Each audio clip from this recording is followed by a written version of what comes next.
nuclear war has begun. Vampires fought back in super real 3D. Hello everyone!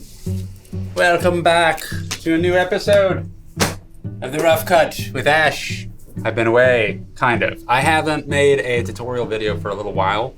I got sidetracked making just a straight up little short film. You know, sometimes it's hard to do paid work plus make, tutorials for the YouTube channel and everything. But on top of that, sometimes you just want to make something absolutely from scratch, non-paid, just a piece of art that doesn't have any starting point whatsoever. The thing is, even with clients, when you have a client and you're supposed to come up with a whole concept from scratch, there's still already something to work off of, whether it's like a product that's going to guide you and, all right, we need to explain this product. All right, that's a direction. If it's a music video, it's like, all right, this band sounds like this and the singing is singing about this. What about whenever you just start completely 100% from scratch? You're just trying to make something for yourself, but hopefully also something that people will enjoy. I know all of you can relate with this.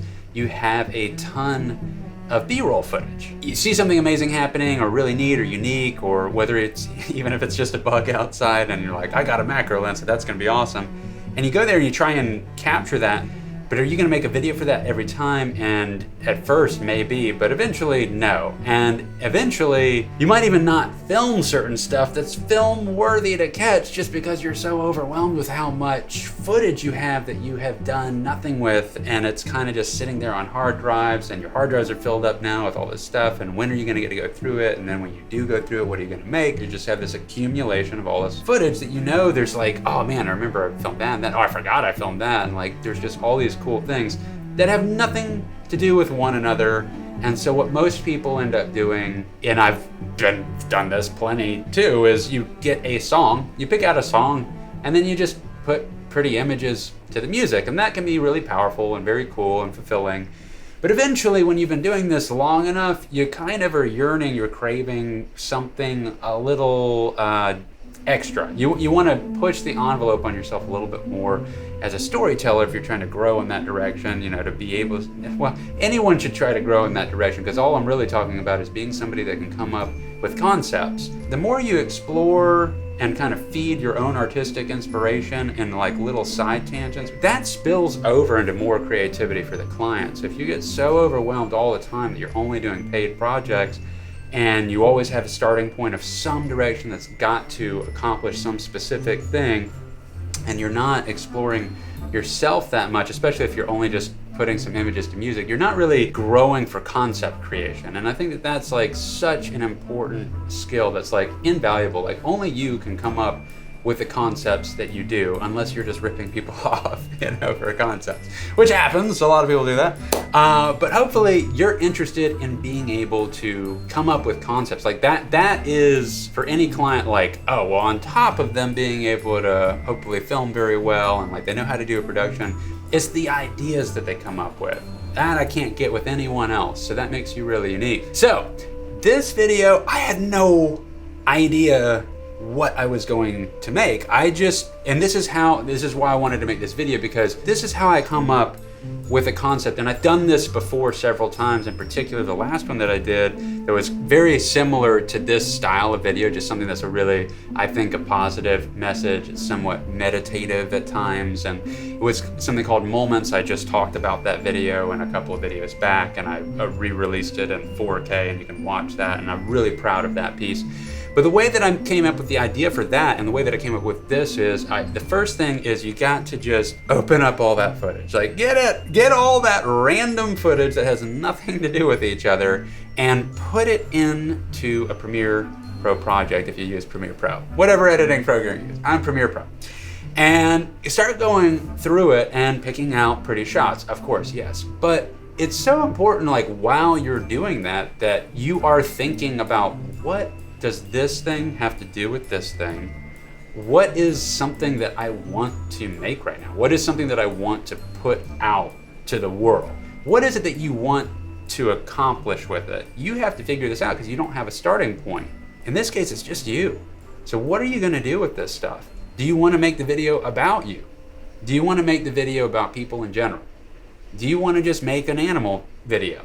And if you do, is there something that you can kind of weave in as a story? If you look a little bit deeper outside, you'll find these frogs that were just hopping along. We had thousands and thousands of tadpoles that turned into frogs and were just hopping along outside my office. Clumsy as hell, smashing their face into rocks. It was just absolutely adorable. And this little dude would not move. I sat on him forever, so I wanted an action shot, and then boom, there's your action shot. This is the biggest thing that I personally wanted to push with myself, is growing my ability to come up with stories and be a storyteller. Each milestone achieved is a building block for your identity. It's a proving ground for your ability to manifest your will into a reality. We're creators. We chase the opportunity to solve things. We love puzzles.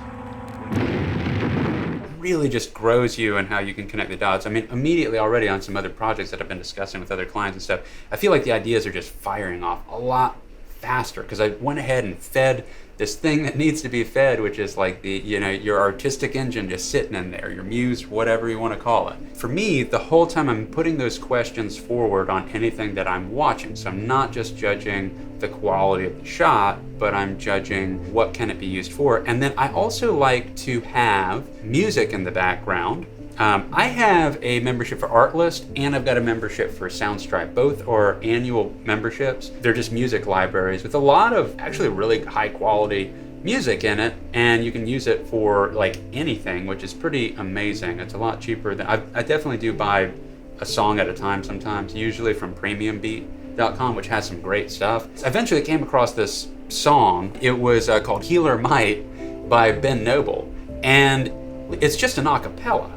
I mean, if you've watched this video that I'm discussing now, the Are We There Yet little short film, which I'd love for you to check out, I really am happy with how it came out. I think it's really cool. But that song is what really finally, and we're talking about on the second day of chopping up footage, I finally came across this one particular song, just an acapella. The lyrics were so powerful, it triggered the whole idea for the video. And then I thought, it was so interesting, rather than it just being just the song, like what if I used that as almost like a bookmark or a chapter marker, a beginning to kind of pave the way for anything that was said afterwards. Like it gave, because music's so powerful. It's so much more powerful than just talking alone. I mean, you can take a few words, put it in a song with the right melody, and there's just no way those few words could match in the impact if you're just talking. So I wanted to kind of feed off of the power that music is. The lyrical content really worked for something that I did want to say. The difference between this one and the Moments video that I made is with Moments, I took narration from amazing talks by amazing people, a lot of it being TED Talks, and I just grabbed these snippets and kind of formed some of the power statements that are in there from their lectures. And I love that, it's amazing. But two things. One, it's not my voice. I mean, I wanted to go ahead and just get my official statement out there. So it's truly, it felt, I felt a little vulnerable kind of putting something out that's talking about that's me talking. It's a lot easier to just have somebody that's eloquent with speaking and says amazing stuff and expanded your mind, just to let them do the talking like I did with Moments. And then the other thing is that when I did do that, it immediately cuts it off from being something that I could even put in a film festival. Because I didn't have permission to use the TED Talk stuff. I did what a lot of you guys do, which is just grab something and kind of use it, but you're not gonna be able to, like you couldn't monetize that, you couldn't put that into a film festival. I really wanted something that I could do anything I wanted to do with after the fact. With me talking and then using a song from Artlist, that's where I actually found Healer Might was on Artlist. Probably go ahead and go over to filmfreeway.com. I have no affiliation with them whatsoever. That's a really neat little hub that you can go to if you want to enter into any kinds of little film festival things. And whether you have a music video or it's a commercial piece, you can find some little festival that's happening for it and get a few awards on there and stuff. And that's always kind of nice to legitimize your ability. You can put that on your website, and that's all good. But the biggest thing is, ultimately, I just wanted to put something really positive out there. I hope that you use your footage and just test yourself a little bit with trying to explore new concepts as a storyteller. Just there's something different about approaching it just from a cinematographer wanting to show off shots, or are you interested in telling stories?